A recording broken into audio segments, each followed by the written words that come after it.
Today I'm getting a couple of hours in on my little Tiger Cub replica, and I removed the rear wheel partially in order to change the speedometer drive gearbox for another one which might actually give me a reading of more than about 15 miles an hour on the speedometer, because the ratios between the two haven't been compatible. I think the one that's been on there has been about a 1.25 to 1, and I'm changing it for a 2 to 1. That is actually one turn of the wheel for 2 of the cable, rather than one turn of the wheel for 1.25 of a turn of the cable. So I'm hoping it'll liven things up at the speedometer end a little. And while the wheel is partially removed, I've got, to all intents and purposes, a new 54 tooth sprocket here, which I'm going to fit while I've got access,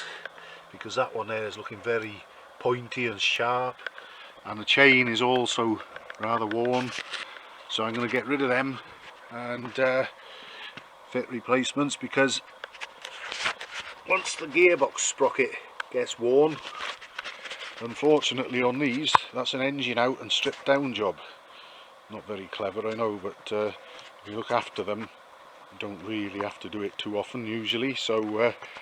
I'll nip any potential trouble in the bud there by fitting a new rear sprocket, and I'll get the chain replaced,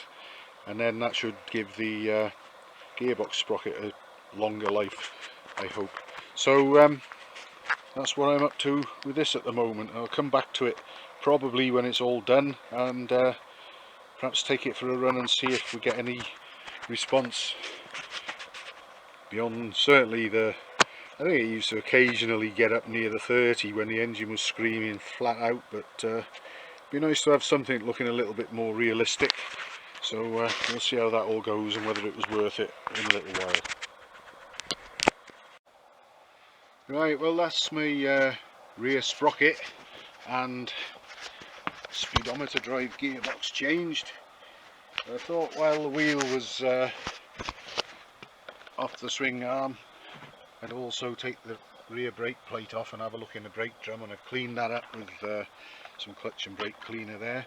and I've also taken the shoes off the brake plate and cleaned everything up there and roughed up the surfaces of the linings, which have got quite a bit of life left in them yet. I've cleaned out a lot of crap that went in there from the couple of occasions when the wheels have been under muddy water. So I'm all ready to put the rear wheel back on now, and everything should be ship shape on it again, subject to me hopefully finding a long enough chain that I can put on it. If not, I'll order one, but at least I've got the worst of it done now, and a decent sprocket on the rear again, clean brakes, and hopefully a speedometer drive gearbox, which might let my speedometer tell me what sort of road speed I'm actually doing, all being well.